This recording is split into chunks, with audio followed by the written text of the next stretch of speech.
recommend? Like, what advice would you give that how we can deal with this? Because if we keep doing it, it is eventually leading to burnout. How we can prevent that?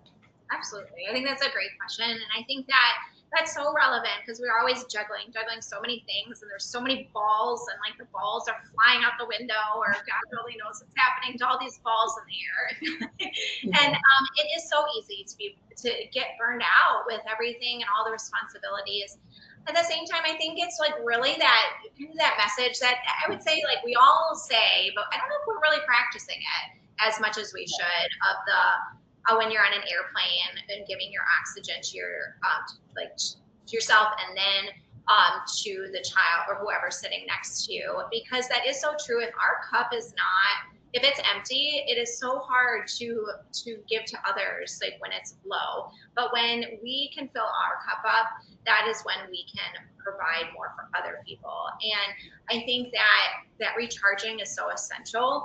And that doesn't necessarily have to be something big. Like I feel like, for me, through this whole process of writing, I really wanted to figure out what are my values and how can I live a life that is in line with my values, and also that helps recharge me. Like, for example, I love to explore and to travel. I love doing that, but also at the same time, exploring and traveling doesn't have to be necessarily going far away. Like I can go and take a hike, like just in the woods that are by my house, and I can bring my kids with me if I want to, or I can go alone if someone's able to watch them, or if they're at school or whatever. But all that to say is that when I do those things for me, it helps fill my cup up. And I know, like, when we would go on hikes, like when I was with my kids, we would go try to explore things, look for hearts in nature, or other things that I feel like you can do. You can fill yourself up with these little things, and it doesn't have to necessarily go on like this elaborate 3-day long like spa, which would sounds amazing. But at the same time, like there's just these little things throughout the day. I know some people that I've talked to, some moms, they'll set aside like 10-15 minutes just for whatever that is to fill their cup up. And it's really is about those little things.